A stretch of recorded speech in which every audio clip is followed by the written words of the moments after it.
cing teger bae urang mah ngaharamkeun haram bae dek nurut kajen teh aing mah jang diri aing bae jang diri aing bae wayang ngomong aing mah ngomong bae sia dek ngadengekeun los dek kajen sanggeus ngadengekeun dek make dek teu sabodo sia aing mah aing bae sesuai jeung aturan sia teu percaya dibuka ku aing kitabna tah eta teu akur pahamna leg-leg paham sia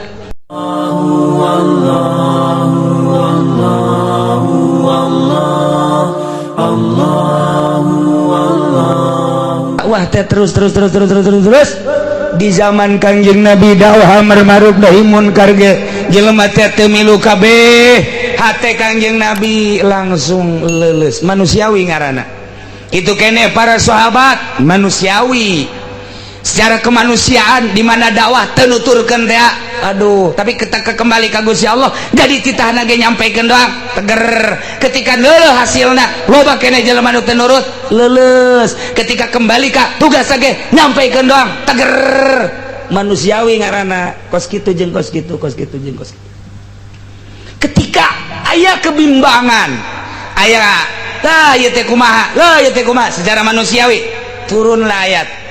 ya ayyuhalladzina amanu alaikum anfusakum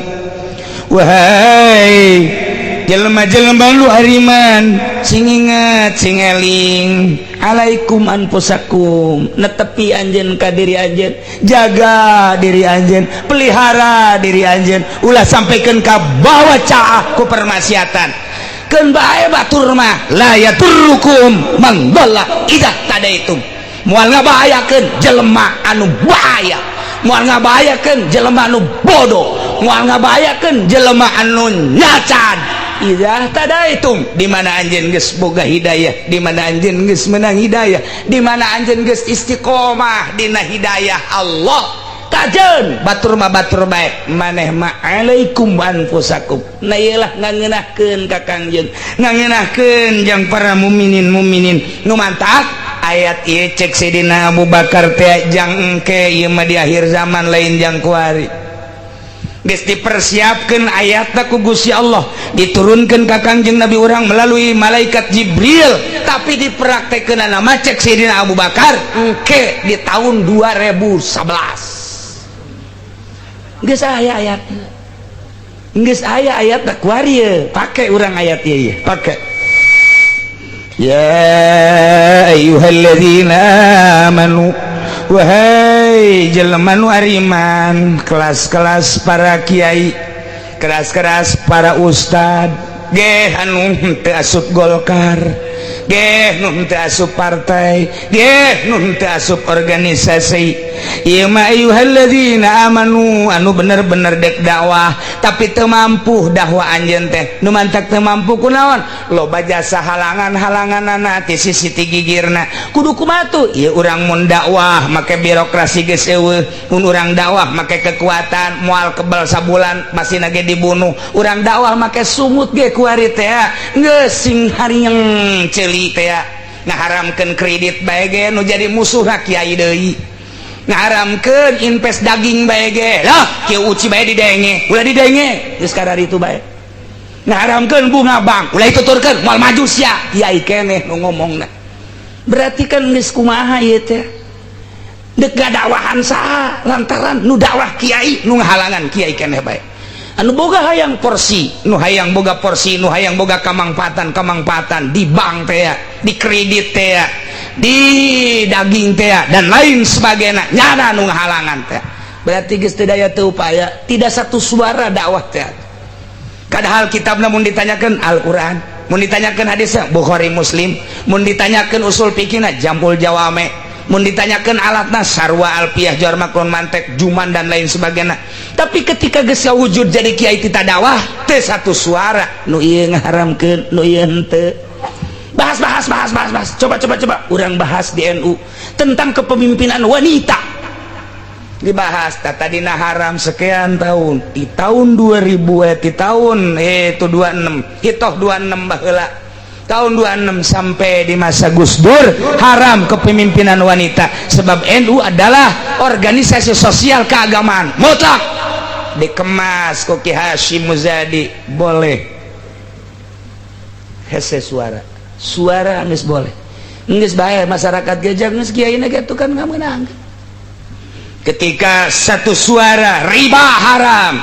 eta teh bunga bank haram, dunia kelasna dibahas di Indonesia, organisasi Muhammadiyah haram, organisasi NU leuwih ti heula ngaharamkeun, berbagai organisasi haram, media kabeh dibaca haram kabeh. Ketika paksaan Amerika melalui IMF datang ke Indonesia, dipaksakan tidak boleh tidak, dang, harus dihalalkan itu kredit, bahas melalui organisasi, harus dihalalkan itu bunga bank, bahas melalui pondok pesantren modern, tayangkan di TV, hasilnya dah media halal. Dakwahnya siapa yang mengharamkan? Kiai ortodok itu sudah dibahas, itu di pusat sudah dibahas, di organisasi halal, tinggal urang bae nu dihandap nu nyeklan keutuhan Al-Quran ngek kitu bese paeh geus kumaha coba hayu deuk ngalawan saha ja anu ngahalalkeun ge kiai keneh. Hayu coba belebah mana ayeuna urang deuk tegerna agama. Aya ge di Arab masih keneh rada deres ge bankna ge geus wilah-wilah, ieu mah bank asli, ieu mah geus bank nasional, bank internasional geus teh asli deui, make kitu keneh tadi Arab mah. Di urang mah geus eueuh, ganti bankna bank syariat leuwih parah. Deuk kumaha ieu? Eueuh suara dakwahan. Hartina ieu mah deuk nyaritakeun deuk kumaha ieu urang dakwah janu ngahalanganna loba make ayat mana atuh urang sementara dakwah amar ma'ruf nahi munkar teh wajib, kewajiban urang datang ka mana? Aya ieu ya ayyuhalladzina amanu, wahai kiai-kiai nu di Bandung, nu di Garut, nu di Tangerang, nu di Banten, tenang abeh maneh tetep henteu ditanyakeun ku Gusti Allah. Alaikum anfusakum, urusan diri maneh bae. Kajeun teuing batur mah heulana. Kajeun teuing batur ngeridit, maneh mah ulah sok ngeridit. Mun endek nu leuwih gede bae ngeridit. Batur mah kajeun teuing ngahalalkeun bunga bangge, maneh mah ulah. Batur mah kajeun teuing invest daging ge sia mah ulah. Alaikum anfusakum. Jang sorangan bae heulanan ku. Alaikum anfusakum. Dan kena mah kuari mah ye laifazuha, jaga gitu wakumu bisolahia, diri sorangan rapihan tentang awak supaya awak maneh terapi sesuai jeung aturan syariat. La yaturrukum man dhalla, moal ngabahayakeun ka anjeun jelema nu sasar, sasarna jelema nu sasar, bodohna jelema nu bodoh, nyacadna jelema nu nyacad, moal ngabahayakeun ka anjeun. Idah kadaitum di mana anjeun geus menang hidayah. Lah jatuh lain teh nya hodek dakwah teh naon nu deuk didakwakeun. Aing ngalem ka camat jeung ka bupati Doraka, jasalah nyanana ngalem ke presiden Jadoraka, teu mampu ulam alem kitu teh daripada urangnya ngalemnya disiksa di akhirat, mendingan dakwah nu bener bae, dakwah nu bener ditangkep sia nyarita-nyaritakeun kitu, dianggapna sebagai makar, sebagai penghalang kemajuan negara terutama di Indonesia. Komo orang-orang intelek mah segala doktorandus, segala profesorus. Ulama inget kana is gitu teh sok aya inget jelema kiai ortodok. Kiai ortodok ditanya begitu kepemimpinan mimiti militer kemudian sipil kuari militer ditanya, kiai ulah bandingkan ku kiai naon ieu pemimpin orang maning militer apa maning sipil? Ceknya nanti lah militer mah endek militeris dek sepilis sarua bae ceknya nanti. Cek anu nanya pan sepilis. Aduh, mal ngerti orang ketos mah. Kita mah yang intelek banget mah. Eta teh baru ngomong-ngomong kos gitu teh da aya non gitu ngaranna aya tijalikeun. Cek ieu teh militeris dek sepilis sarua bae. Kan jadi kieu atunya. Ieu mah kudu ka dokter atuh mah. Daya teh geus teu daya teu upaya. Sementara masyarakat teh akan hayang nu asli. Coba adapun pelaksanaanna mah kumaha kuatna bae. Neangan sakumaha lauk. Neangan cai lauk teh. Sebab lamun dicai hirup lauk teh. masyarakat gezaurua ketika orang macaan Al-Quran coba nurani ke mana masyarakat neangan nu asli ke mana ieu teh nu asli lauk di mana geus manggih cai oh heran tentrem masyarakat manggih nu asli sarua bae adapun pelaksana mah datang ka imah nanya lagi atuh bingung ieu aing heran ieu cenah cekna aing ngajeger-jeger mah jeger-jeger kredit motor aing teu daekeun lunas asa jasa ya merontanya nah aduh aing kumaha ngalamun bae satu sisi butuh satu sisi haram kumaha ya kami jaga pemajikan neng jadi ngeridit sakieu haram ieu kumaha lah ulah didengekeun butuh geledeg kenca datang tuh ceknya nanti aing tadina mendek rada bener bae aduh asa jasa aduh neng urang ngawarung eta pan modalna ti bank ajo cak kiai ge eta ngeridit gitu haram cenah urang ka neraka mal kebal di neraka mah mal di dunia mah urang isin bantu untuk boga motor-motor ajan geus sudah dengekeun ngajina pindah atuh ka Kiai Golkar kakak tinggal salaki be aing ge salah milih tanaon pamajikan ieu kieu amat sih pamajikan diajak ngaji ka Cilongok ngaji ngaji dibonceng ayo bonceng lain ngaji milihan aduh barang datang ka imah teh taka hasil ngaji naon beuh ka sempak-sempak dibeuli dites ku salagina tadi ngaji sia ngadengkeun teu masyaallah aing salah milih asana kajian ku apa nyandung bae gitu ya berat tah lamun geus ka kitu tah eta neangan asli engke jang pertimbangan bejakeun kanu saja ente percayaan teh beda bae tetep bae neangan lauk teh neangan cai bae mijah disebut teh kepagi jeung cai tentrem lauk nurani teh kos kitu sebab urang diciptakeun fitrah suci urang teh nah lingkungan urang anu ngadidik urang teh bener lingkungan urang ngadidikna teh ngadidik riba lingkungan urang ngadidik haram lingkungan urang ngadidik bohong lingkungan ketika kembali ka nurani deui di mana sih nu asli ayang nah iya ayatna alaikum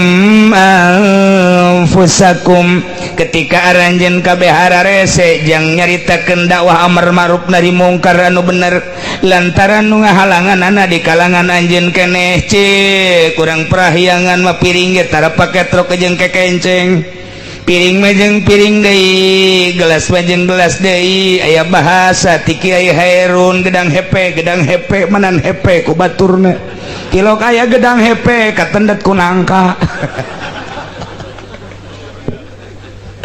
nah iyalah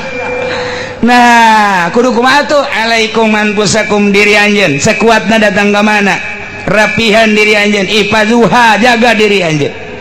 raksa diri anjeun supaya selamat di dunia selamat di akhirat lain berarti tanggung jawab ka umat tapi kuari hese jasa nyaritakeun asli wa kumu bi salatiha anjeun sing rapi hirup Allah maha uninga sebab Allah teh nyeun khalifah pengurus diantara khalifah teh anjeun lantaran anjeun dititipan ilmu tapi kan teu mampu nyaritakeun coba urang nyaritakeun haram di kepolisian moal beres nyaritakeun hukum Islam ku hari di DPR moal beres nyaritakeun haram di birokrasi moal beres ku hari nyaritakeun di mimbar kenceng teuing bahaya nyaritakeun urang di mana hese alaikum anfusakum diri urang behelanan batur ngeridit urang henteu batur bunga bank terus bae urang mah henteu batur invest daging urang mah henteu batur mah boga TV gude urang mah minimal nu leutik bae lah mun ditanya yang Kiai boga TV sakieu ge nangaleutik kamari mah gede ieu geus minjum berarti tobat itu tobat orenganan HP na gaya TV-an orangnya nama teu eureun-eureun nonton TV boro-boro naon keur ngising ge nonton TV bae boy mah Kiai Golkar haram sih insyaallah ngeundeuk kumaha tuh ayeuna teh geus harares alaikum anfusakum sok beresan diri heula lantaran moal kebal deui urang bakal ngalanjutkeun hirup di dunia nyebrang ka alam itu tanggung jawab masing-masing dibejakeun nu aslina bae la yadurrukum moal ngabahayakeun ka anjeun mandalla jelema anu sasar artina dolin jahlul jahilin mula'amatul laimin mulai pengaruh mun anjeun izah tadi itu geus menang hidayah baca kurang kitab perhatikan baik-baik urang boga guru batin makomo anu urang teh mantep jasa mun urang boga guru kecuali mun urang teu boga guru dibaca mah dibaca ta Minhajul Abidin dibaca mah dibaca ta Ihya tapi tetep bae wayah ngalalakon mangalakon teu boga guru encan pernah beat jeung guru teh lantaran pembatalan pan aican boga guru mah mun boga guru mah pan awas ya ngelengka sia ka arena politik batal sia malek ngalengka sia ka arena eta can bisa tapi mun can bisa ngalengka sia di organisasi eta sia masih keneh kabita ku pamerena sia masih kabita keneh ku pangalemna batal sia moal daekeun lelengkahan ka dieu ih kajet nyana mah nyana bae di politik nyana mah meureun geus bisa di organisasi nyana mah meureun geus bisa sugan sia dakwah sia teh hayang naon sia ha nu sabenerna pan aya boga guru mah kos kitu sia diondang unggal peuting muludan hayang naon nu sabenerna secara batin teh ditanya urang teh hayang naon hayang kebeuli apaan sah cicing jadi mah cicing sia deui mah cicing lamun sia eta acuana cicing sia siksa sia di akhirat ye jamun yang cenah dibayar ge monong cek kiai teh monong mun geus kitu-kitu dibaca kunyana surat Yasin unggal malam Jumat dibaca kunyana jeung anak dibaca kunyana unggal zarah dipakai istighosah baca ittabi'u man la yasalukum ajran wa hum muhtadun tuturkeun ku maneh nabi tuturkeun ku maneh rasul tuturkeun ku maneh wali tuturkeun ku maneh kiai la yasalukum alaihi ajra anu tara menta buruhan tara menta upah sedangkan anu sok menta upah mah moal beres nuturkeunana lamun nuturkeun ka kiai nu teu menta upah mah etalah kiaina wa hum muhtadun nu meunang hidayah taya idah tada itu idah taya tuturkeun ku sia kiai anu tilok menta upah sebab eta kiai nu tilok menta upah muhtadun lamun sia nuturkeun kiai golkar nu sok menta upah deukeun ku sia ngejebur kabehan sia madak kadituna menang kredit ge ngejebur sia menang cenah riba ge ngajebur sia tuturkeun sia mun hayang nuturkeun mun hayang ka neraka tuturkeun eta kuncina eta ittabi'u man la yasalukum ajran wa hum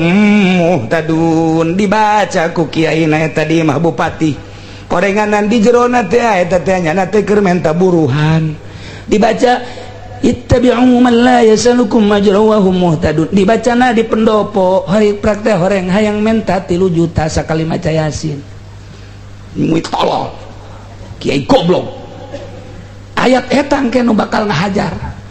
di akhirat teh ayat ittabi'u man la yasalukum ajran wa hum muhtadun sia aing geure dibaca ku sia tapi sia kan menta buruhan cak ayat aing nyeret sia ka neraka jahanam moal kebaliangan 1000 tahun doang yai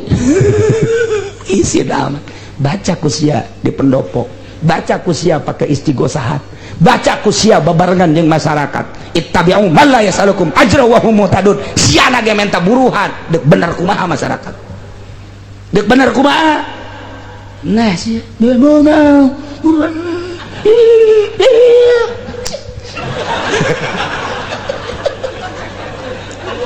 ayo sia nu ngajina handap pentang ngalamun teh nyahoeun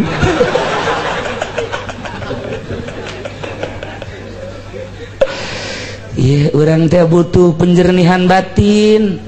alaikum anfusakum cak Gusti Allah mun geus hese hiruk pikuk manusia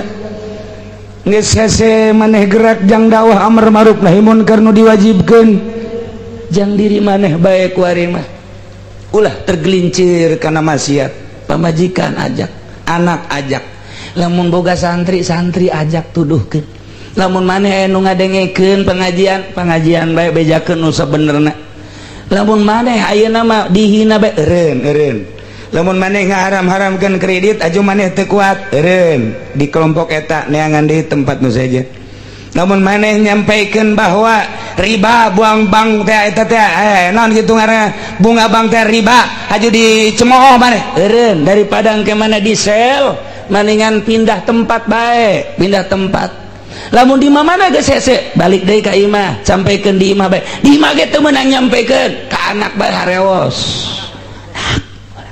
eta haram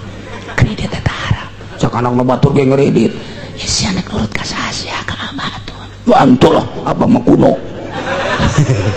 aduh cak dia teh aing ge dakwah ka anak orang teu bisa ka pamajikan we eta kredit haram loh kuno batur geus naik motor ieu masih kena haram kene bae aduh horenganan ka pamajikan ge hese ka anak ge hese alaikum anfusakum diri urang bae aing masa bodoh tanya sia di sarean mah di sarean bae ku aing jadi dakwaan mah geus tapi siapan terus bae tetep aing aya butuh mah butuh ka sia ngan urusan kos gitu nah urusan sia tanya aing mah geus henteu tah geus bae alaikum anfusakum kurang kumaha Al-Qur'an ngeunaheun jasa amar ma'ruf nahi munkar teh lamun lalega sok luas telalega sempit tetap sempit datang ka boro-boro jang batur jang pamajikan hese mah ulah Al-Qur'an neng ieu kreditan geus sabaraha motor geus sapansang geus kalau hari nyokot deui nu Pak sia teu ngadaekeun ngaji nah kuno teu kieu bae mah awal aya kakak maki kulantaran sieun besi haju isuk page topai basana berat kakakku percaya jasa ka Al-Qur'an jeung percaya jasa ka uraian Al-Qur'an dina kitab eta teh haram kakak mah deuk ngaberesan enggak tanggung jawab neng batunya gas tanya neng tanggung jawab kakak mah ulah dibawa-bawa tapi ai waktu milu mah kakak milu misalnya butuh ngan eta tanggung jawab wah pinter kodek ai kana raka kula ai milu mamilu eta bahasa orang Cikupa kos gitu persis eta masyaallah da ieu mah beneran ieu mah bener atuh geus ya tanggung jawab kula geus kula nu ngajalankeun tah warung geus aing mah henteu nya geus tapi tetap AHS mah bareng geus beres tah urang alhamdulillah teu bisa berarti urang ngasatan pamajikan alaikum anfusakum ulah dordar orang nonton TV pamajikan nonton TV betul nih nonton TV nonton patna acara runtuy yuk teh haram kos gitu teh kecuali berita-berita pengajian itu anu kos gitu segala film lah haram aja kabehan geus kos gitu ieu mah sari tambah eta kadenge eta surahan cak ieu teh haram geus kakak bae dari itu ka kamar we kakak kula mah kula bae geus geus aing teh tanggung jawabnya aing pan geus nganasehatan sia geus urang leupas tah berarti ulah jadi pareuman ku urang keur nonton di pareuman tek be ribut sia ujianana moal dibere nu hareup nonggengnya nak kajen ngomong ge bareng sia dibere knalpot bahaya sia make ayat ieu alaikum anfusakum aing bae atulah geus bae urang mah balik di masjid pamajikan jang geus ku urang ditegor urang atuh ka kamar nyetel nu leutik geus beres horenganan itu udah teger idah tadi itu empat deh orang nggak menang hidayah pan nyulusupan hidayah maka jero rahasia Allah sama orang sanajan ngaji babarengan kieu tah hidayah teh akan di luhur teh tah sinar Allah nyulusupkan ke hati masing-masing anu bakal disalamatkan mah langsung set sadar anu bakal moal disalamatkan mah moal aing mah kang ngadengikeun doang anu ekstrim mah dah kiai kos gitu moh henteu atuh masing-masing tah masing-masing tah saha nu neuk disalamatkeun ku Gusti saha nu henteu eta mah urusan Allah. Nah ayeuna urang balik di masjid dan pemajikan nonton TV paling urang reunan atuh dialumun kenceng teuing pancen sok marah reunan atuh geus senyum bae pengen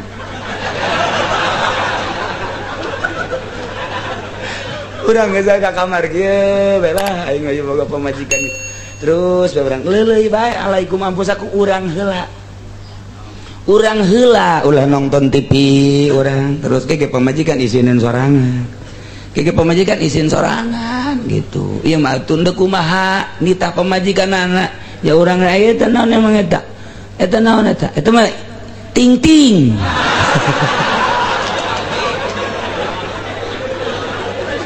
aduh atuh ke akila ge nanyakeun gedean atuh saeutik cek cenah tuh atuh ngedek rumah nyaramna atuh moal bisa tuh kumaha ge urang-urang melu ulah peduli guys insyaallah ulah nyieun huru-hara di imam masing-masing ke salamet teh di akhirat nyana-nyana urang tapi urang negor diajak ngaji siang geus dinasehatan geus tapi sia kitu bae sabodo masing-masing urang teh saimah urang teh sakamar urang teh sa naon kitu ngaranna saatap tapi di akhirat engke masing-masing salakina mah salamet ka surga pamajikanna mah atuh ka neraka sebab di dunia ditoel geus kredit haram ditoel geus bunga bank haram tapi tetep baik ditoel geus kita ulang nonton TV tapi terus baik oh atuh masing-masing baik jadi ulah nyieun huru-hara berarti dakwah boro-boro jangsa Indonesia cacak-cacak saimah ge anak bae geus teu bisa alaikum anfusakum diri urang bae heulanan la yaturrukum man dhalla idza tadaitum asal urang geus boga hidayah kuat moal goyang setik-etik aja gila cek sakaul al-murad nu dikarepkeun ku ayat la yaturrukum man dhalla teh min ahlil kitab Yahudi Nasrani kajen teuing Yahudi kajen teuing Nasrani nyana terus-terusan dakwah terus-terusan nyieun permaksiatan lapangan maksiat dijieun ku nyana melalui birokrasi hotel dibangun nightclub dibangun remang-remang dibangun mulai tina urusan-urusan kos kitu urusan perjudian dibangun permabokan dibangun atuh nyana-nyana urang-urang moal kudu milu kanyana urang geus boga hidayah ahli kitab wa gila cek sakaul al-muradu gairu cek sakaul manu dikarepkeun ku man dhalla idza tadatum teh lain ahli kitab saha jelema-jelema nu nyieun lapangan termasuk urang ge sarua bae artina sa Islam tapi nu ieu mah arahna ieu arah dakwah nu ieu mah arahna permaksiatan eta ge sarua bae moal kudu ngacokeun ka diri urang moal kudu ngabimbangkeun ka diri urang nyana-nyana urang-urang asal urangna geus izah tadaitu mantap ieu hidayah nu mahal mah hidayah anu mahal mah tah ieu teh loba kuari loba jasa Kristen asup Islam di Amerika ribuan asup Islam timimiti WTC dibom mengenal Islam lantaran di Amerika dengan sendirinya nyarita-nyaritakan tentang Osama tentang Islam diceritakan di itu di berbagai media baik cetak maupun elektronik tentang Islam keganasan Islam kepiawaian Islam ternyata orang Amerika loba anu teu nyaho tentang Islam ku gara-gara WTC dibom loba ribuan masuk Islam ku gara-gara Irak invasi Irak dibom Irak terus dibombardir ku Amerika nurani orang Amerika langsung timbul kok pemerintahan orang kiamat ribuan masuk Islam ketika kamari Libya dibombardir malah dek demo masyarakat Amerika ka gitu ka presiden ka Obama cuman ditahan dan tidak dipublikasikan tak iya teh Allah dek mere hidayah mah babari ternyata kuari dek aya nu nyieun masjid di tengah-tengah kota Amerika cuman can diizinan ku Obama akibat tahun dia akibat satu tindakan anu di luar nurani biadab Allah mere hidayah jadi hidayah mah eta teh naon kitu ngaranna rahasia Allah oh kos maripat deui kos maripat teh sangat rahasia aya jelema nu dibere maripatna teh keur lempang aya jelema dibere maripat keur diuk aya jelema dibere maripat ku Gusti Allah nyurusup teh keur di masjid aya jelema dibere maripat teh keur di tengah-tengah kota nyana tafakur horeng di kota teh kos kieu loba awewe anu telanjang mantep amatnya tah lain jadi wali sarwana sia nah iya loba perjudian dan lain sebagainya nah langsung diberi hidayah ku Gusti Allah mana nu bener ya teh langsung ingat karena keagungan Gusti langsung ingat karena keistimewaan Gusti orang masyarakat dan geus biadab di tengah-tengah kebiadaban manusia nya nama diangkat jadi wali sangat rahasia ilmu marifat hidayah komo nah ini di Amerika ribuan jelema nu asup Islam di Inggris ribuan bahkan Raja Inggris adina Raja Inggris panglima Inggris asup Islam kuari Masya Allah lain letik-letik naon kitu ngaranna teh lain letik-letik sejarah tiba heula ge kos kitu bae kuari ge di tengah-tengah kebiadaban Amerika justru masyarakatna ribuan nu asup Islam. Kebiadaban Inggris masyarakatna loba nu asup Islam. Di tengah-tengah kota Inggris dijieun Islamic Center ku dua jelema, hiji Ken Stephen, nomor kedua Lady Di, cuman dibunuh dengan cara kos gitu. Kuari dek aya deui nu nyieun Islamic Center di tengah-tengah kota Inggris, seorang bintang film nu asup Islam, tapi tetap masih kena dipersulit kena. Tapi kan suara geus luar biasa, berarti kan ieu rahasia Allah. Nah, nu mantak asal geus dibere hidayah bae kiai di tengah-tengah kahirupan anu rusak, tetep bae nya nu mah isi komah. Ih, atuh sia-sia aing bae. Aing mah ka masjid ka imah magahan ngaji, ka masjid ka imah magahan ngaji, geus sakitu. Acan aing mah tinggalin teu bawa kendaraan, urusan sia aing mah jeung Allah. Allah dahinya sesaki itu baik, engke bakal hurung sinaran teh. Di tengah-tengah poek aya sinar diudag ku jelema. Lamun poek mah cenah di aya lampu. Cenah di aya lampu, mana ya lampuna? Pareum. Kunaon pareumna? Sekupi. Pareum ku sekupi. Sia mah teu kaharti bae sih ku aing matak aing bulak-balik ge. Mun aing bolak, iya cenah di dieu aya lampu, mana ieu pan poek amat. Pareum. Kunaon ieu pareumna ieu kunaon? Mobil diatut pareum. Pareum. Cenah di dieu aya lampu ka mana ieu? Eueuh ku ari mah atuh hurungkeun hese we minyakan. Emang kunaon gitu? Pondokna dibangun ku atut. Pareum. Aing bolak-balik bae sih mah teu ngarti. Heran aing mah. Aing mah sakabung mah greget aing ka sia. Pareum atuh deuk kumaha ieu kerja sama anak nasehat kurang kumaha nasehatna sing hade pareum ku sekupi, pareum ku Honda, pareum ku pondok, pareum. Ya Allah ya Rabbi, neuk naon atuh di pareumah celkeun ulah aya nanaon set Al-Qur'an hiji hadis ulama eleuk tuturkeun deuk aya anu nyumbang gitu berarti saya dikumbangna 10 juta leutik teh euy. Jadi ngarep-ngarep nu gede tolol tong geus ngelentit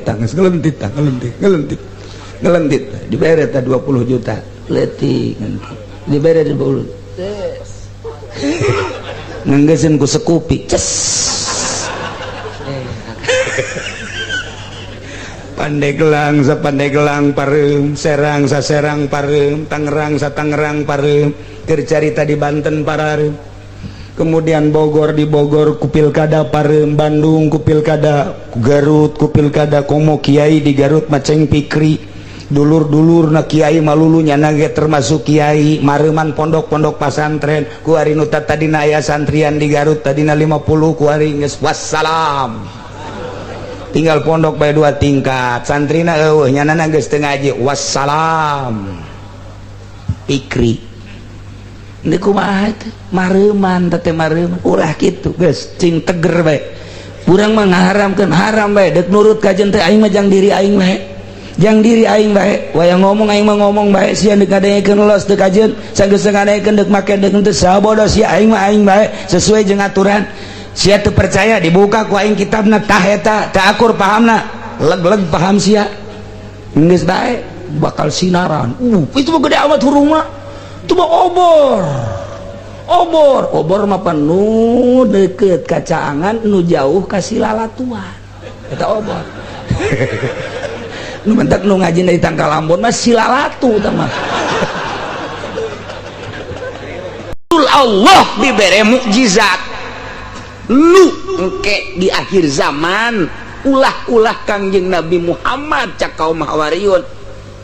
Ya umat Kangjeng Nabi Muhammad bakal loba nu bisaeun model kos kitu.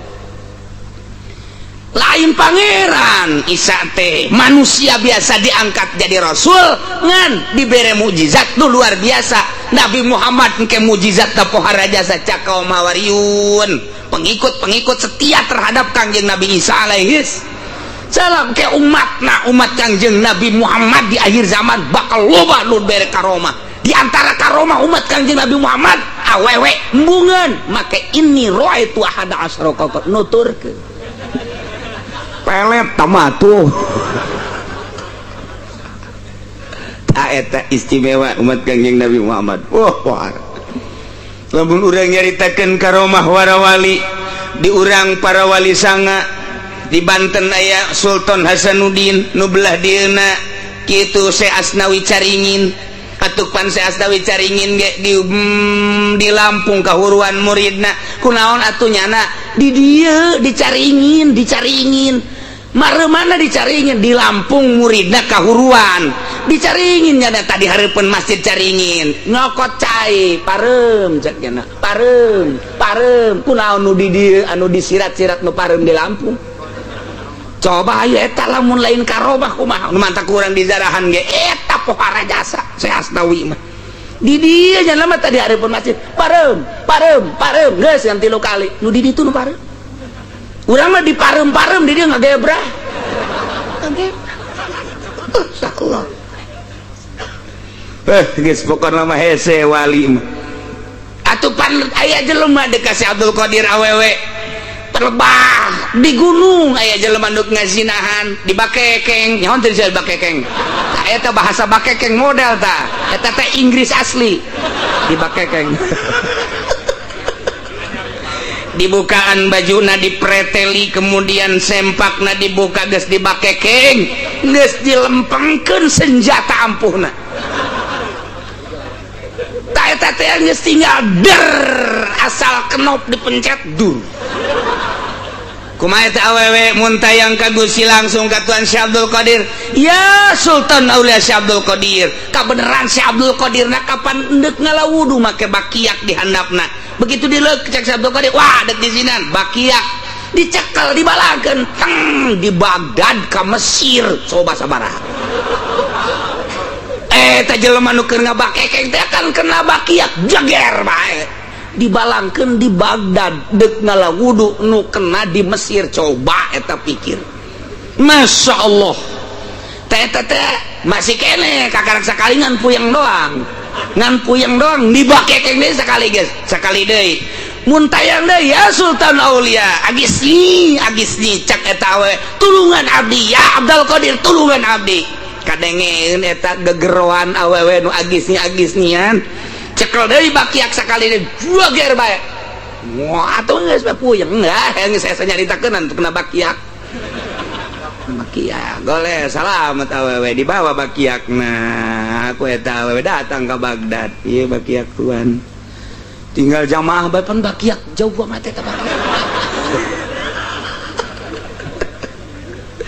gitulah Tuan Syekh Abdul Qadir eta min jumlati karomah anu hese ku urang diudagna ulah kudu diudag-udag karomah baja urang salilah hayang karomah moal aya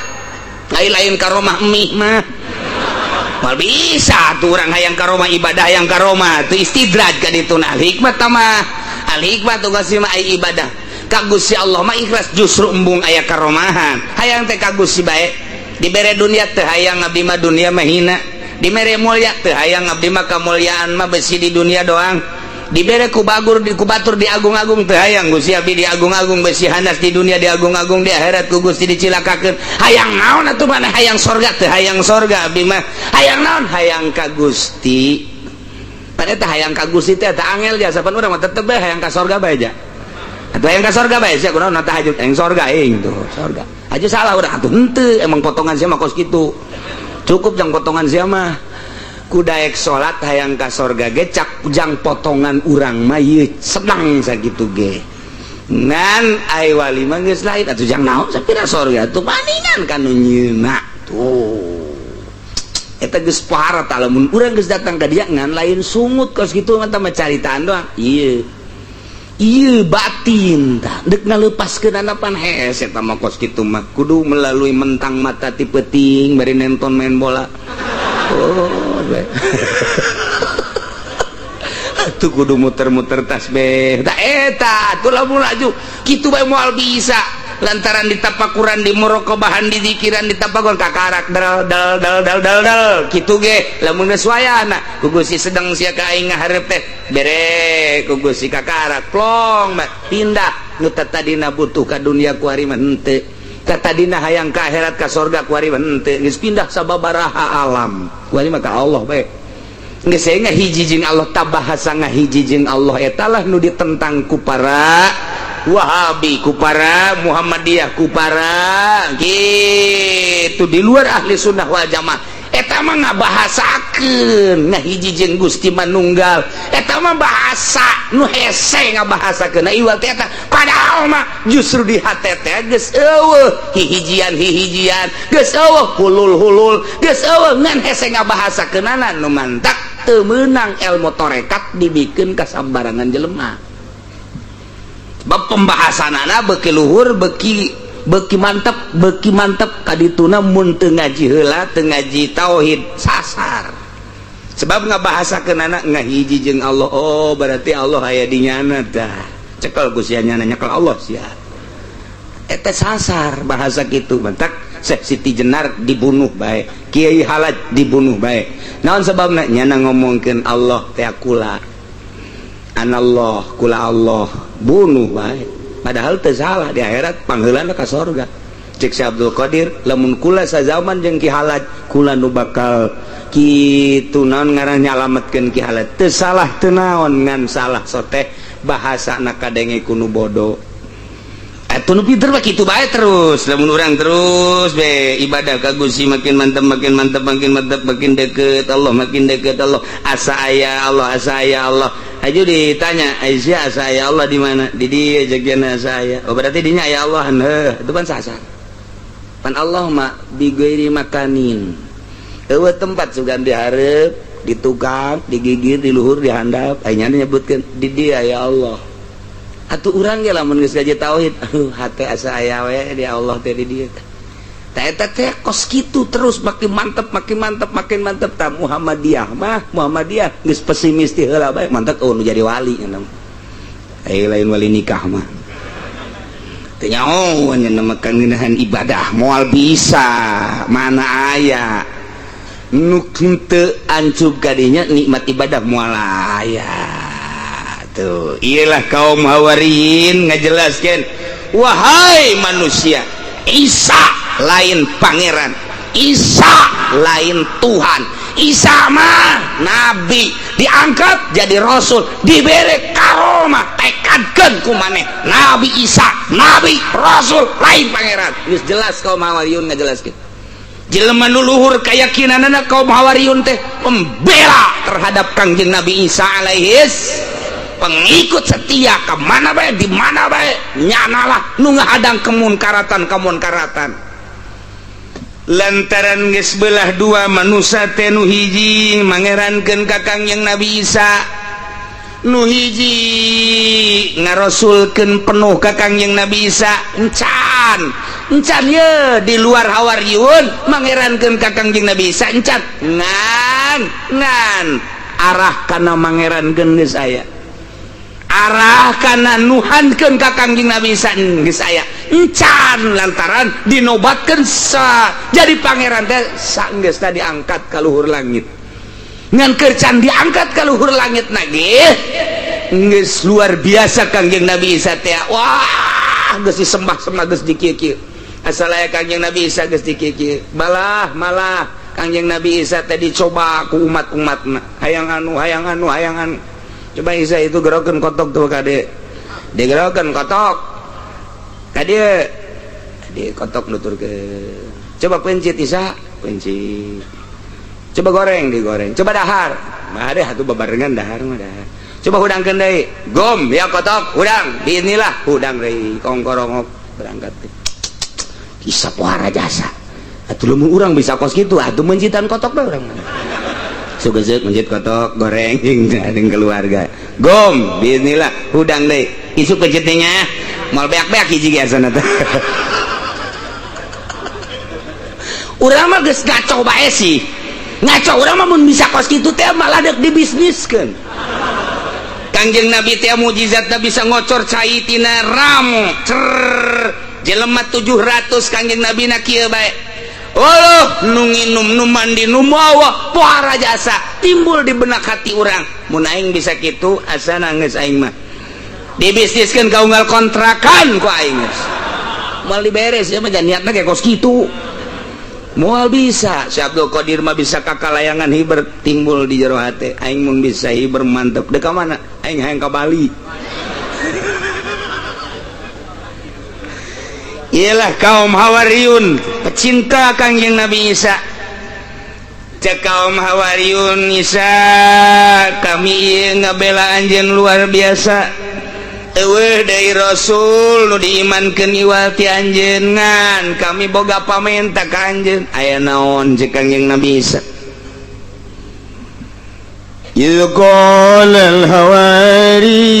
يا عيسى ابن مريم ingat anjeun Muhammad engke di akhirat bakal dibuktikan pertanyaan-pertanyaan Gusti Allah terhadap para rasul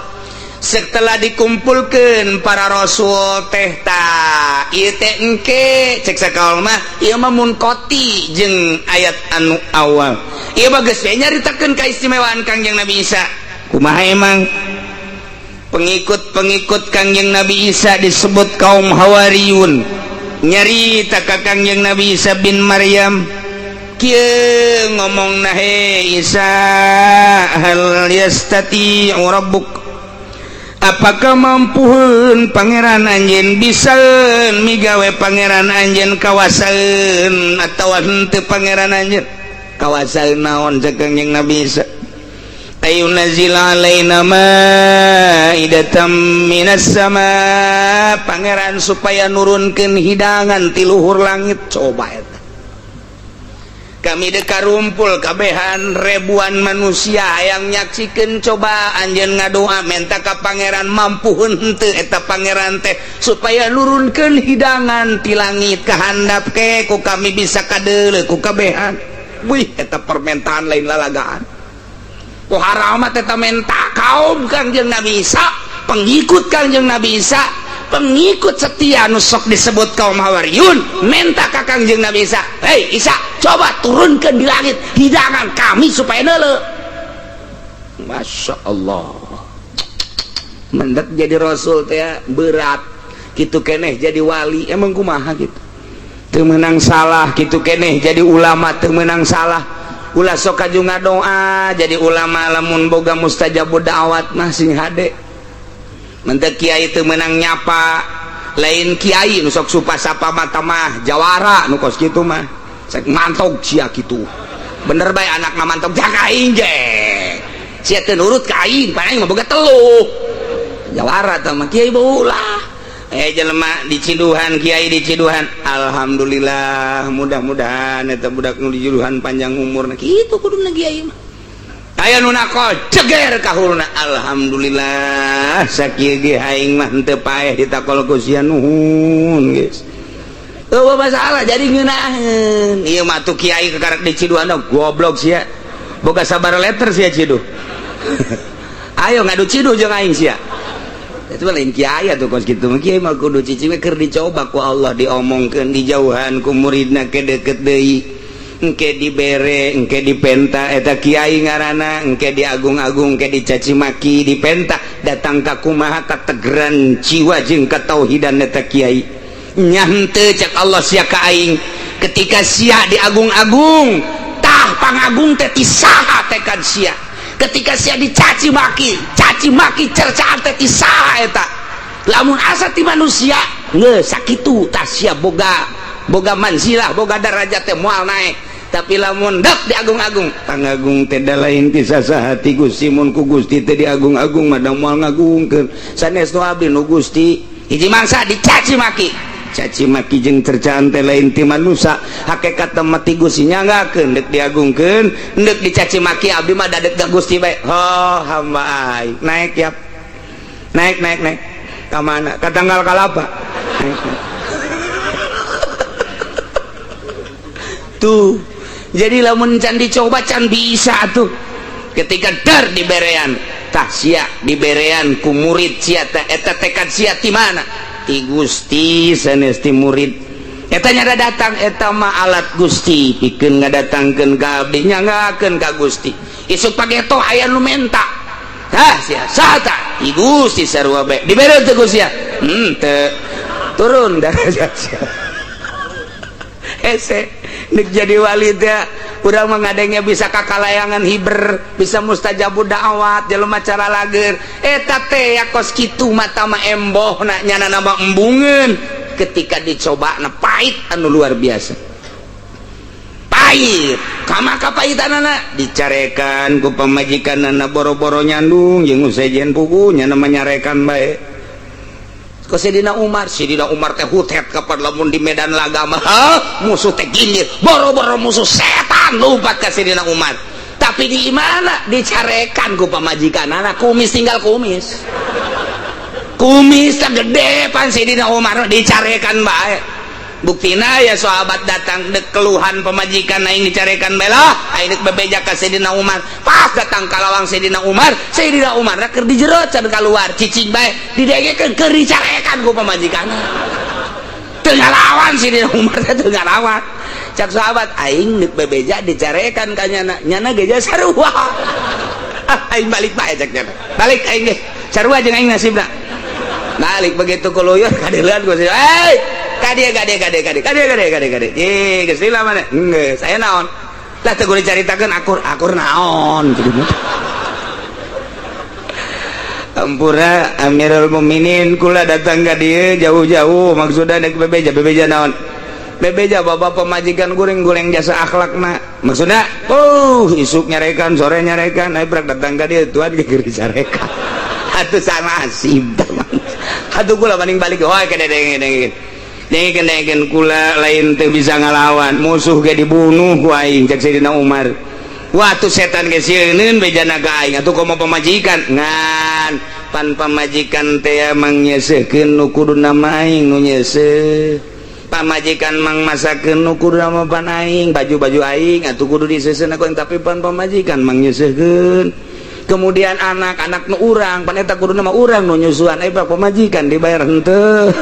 pan urang mah lain nyusuan nyusu cenah heuh eta inget ka dijana wah kajeun teuing nyarekan mah lantaran loba hak urang loba hak nyana anu ku urang teu dipigawe kitu ja muhur datang ka imahna eta sahabat yang geus cicing bae dicarekan ku pamajikan datang ka di kitu-kitu ceulina cicing inget ka Sidina Umar we jangan inget gitu Masya Allah tuh eta teh naon begitu Sidina Umar dicarekan sakitun cicing we ronjak naik pangkatna carekan ku pamajikanana minggu hareupna deui ronjak naik deui beuki nikmat salat teh cek Sidina Umar ku ngeunaheun jasa salat pernah nanyakeun ka Gusti abdi Gusti nikmat amat ketika salat teh bae inget dengan ka Gusti dong di mana ibadah naon abdi ilham turun Umar ibadah anjeun cicing bae ketika dicarekan ku pamajikan jadi maneh nemah jasa tan mantak urang ge engke mah bebeja ka pamajikan carekan aing atuh atuh ayah yang dicarekan mah ulah tamang geus nasib-nasib bae geus mantap hampir-hampir kiai mah kabeh nu luhur pangkatna pamajikanna garalak hampir nu luhur pangkatna pokona mah kula geus dijemputkeun saha-sahana nu kasaksian ku mata kula bae guru-guru kula di Bandungna di Garutna kemudian di Tangerangna pamajikanna garalak garak sungut maksudna tengah hiding aya sasaha tengah hiding sasaha nyarekan bae eta pamajikan aja urang sebagai murid nabu pan eta guru urang dicarekan ku pamajikanna kadele ku mata urang mah hina horeng keur diangkat darajat ku pangeran Masya Allah mantap anu can kawin neangan anu sungutna kos kaleng rombeng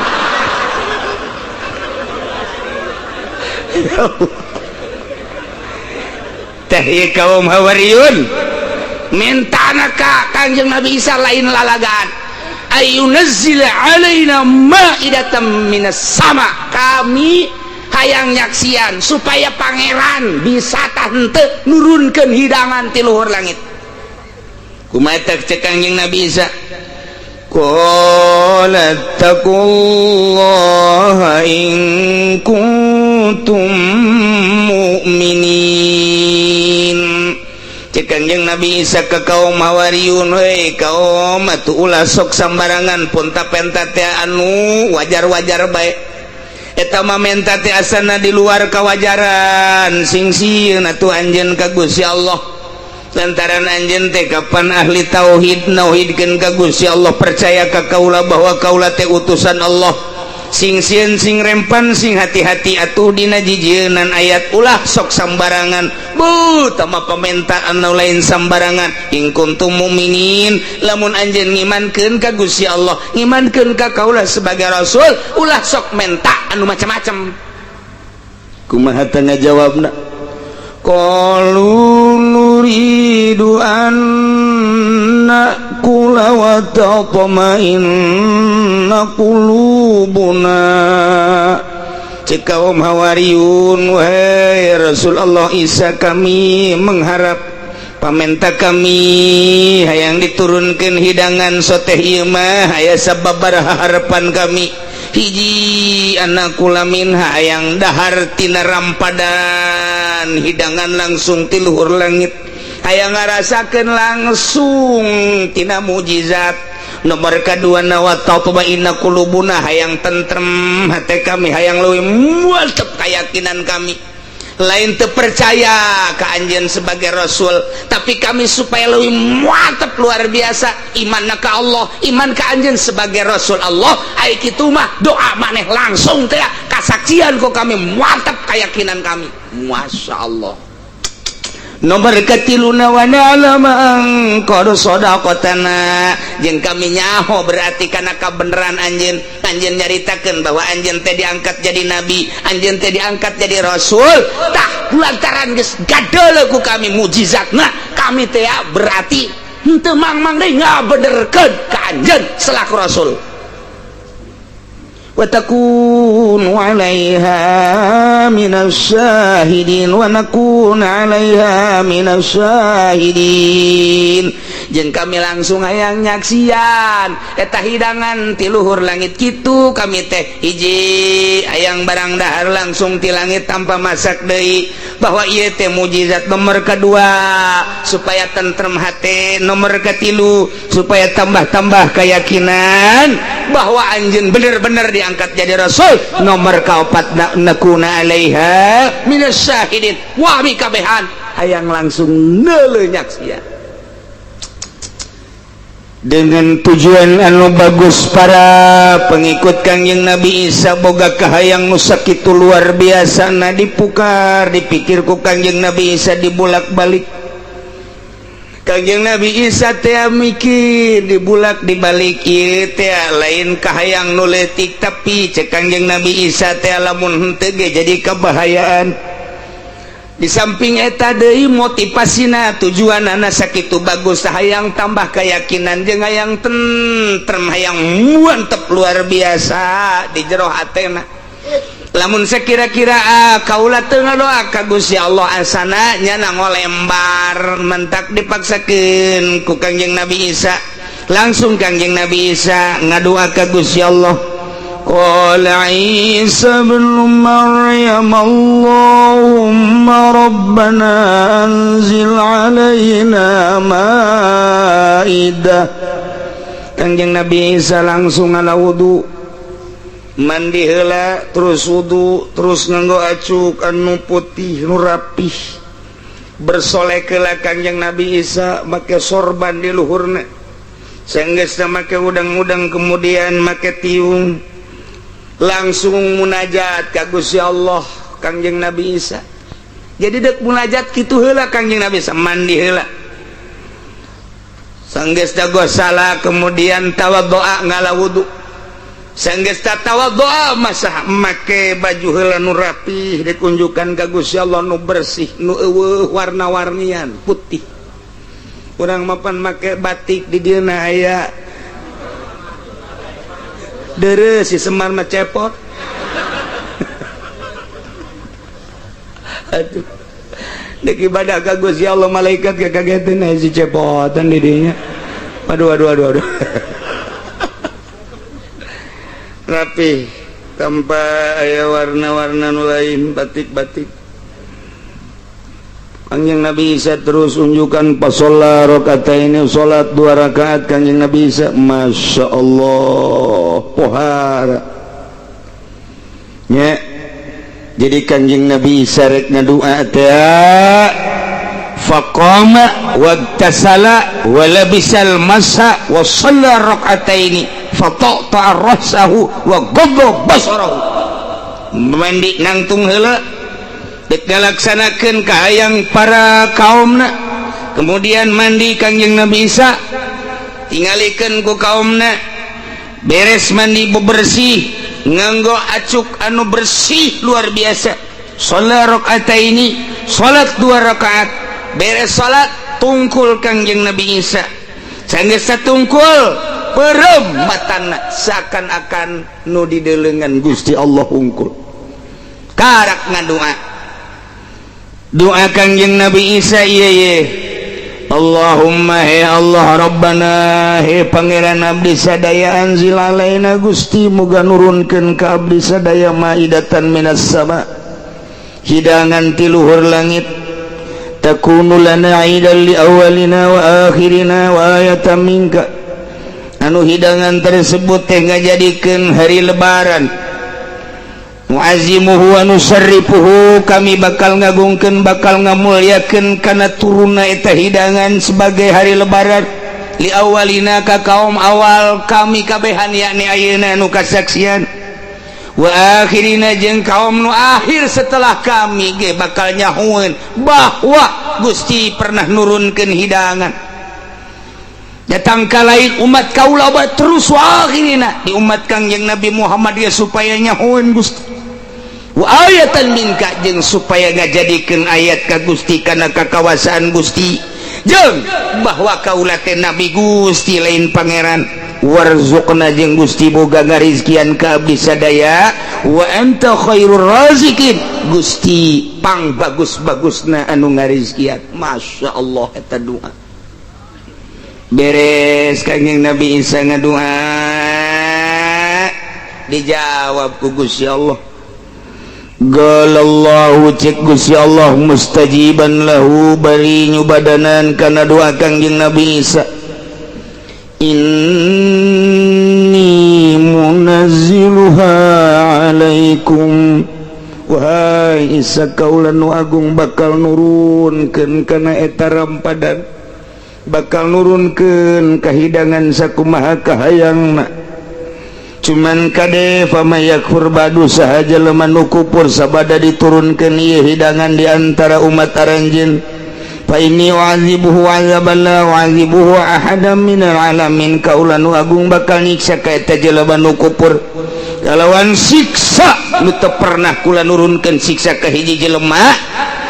model kos kitu siksana pohara jasa can pernah siksa diturunkeun minal alamin di alam ieu. Ingat Isa kaula lu agung bakal nyubadanan kana pamenta anjeun, bakal nurunkeun kaula kana sakumaha kahayang, tapi awas ulah kufur sanggeus diturunkeun, pamay yakfur sahaja lamun kufur ba'du sabada diturunkeun hidangan, awas ancaman ti kaula bakal nyiksa ku siksa anu teu pernah diturunkeun ka sabaya oge udah dahsyatna. Beres nyaritakeun Kangjeng Nabi Isa alaihi salam ka umatna, wahai kaum Hawariyun pecinta jeung pengikut kaula parantos unjukan ka Gusti tur dijawab ku Gusti, insyaallah Gusti bakal nurunkeun kana sakumaha kahayang. Wah jelema geus 100.000 yapak di Yerusalem yapak yang terus teka deletungtung dek nyaksian turun nama Ida dijanjikan pada tu ieu mah langsung rep ti luhur poek jelema ratusan ribu jutaan manusia memandang langit kabeh poek reuk turun aya caang tereuk belahna kahandap di tengah aya caang, ternyata horeng rampadanana teh di tengah-tengah antara dua reuk, di luhur jeung di handap, di luhur mega di handap mega, di tengahna aya hidangan. Jadi terus turun ke handap molongo jelema ratusan juta menyaksikan turunna hidangan ti luhur langit dibawa ku mega ti luhur jeung ti handap tengahna caang ternyata horeng rampadan idinya nanampan teh dibungkus make kain beureum make taplak anu beureum bari cahaya anu luar biasa indahna kahayang-kahayang anu pamenta tadi geus cumpon teh ngarasa bunga pohara wah indahna turun eta rampadan nanampan dibungkus ku lapis beureum di luhurna mega di handapna mega cahaya anu luar biasa Masya Allah bisa dibayangkan ke orang betapa poharana kejadian tersebut turun ke handap panazala maka panazalatil malaikatu biha minas sama eta malaikat teh nampak reuk teh dibentukeun ku Gusti Allah mega teh padahal malaikat di handap malaikat di luhur malaikat di tengah-tengah rampadan gede dibungkus maka kain beureum sinar anu luar biasa dibawa ku malaikat ke handap datang ka Masya Allah eta teh bunga mah aya ngan sieun bunga kabeh jelema teu meunang aya nu nangtung kabeh teu meunang aya nu robah jeung eueun nu nangtung eueun nu robah sanajan lapar ditahan tetep di jero majelis bae nya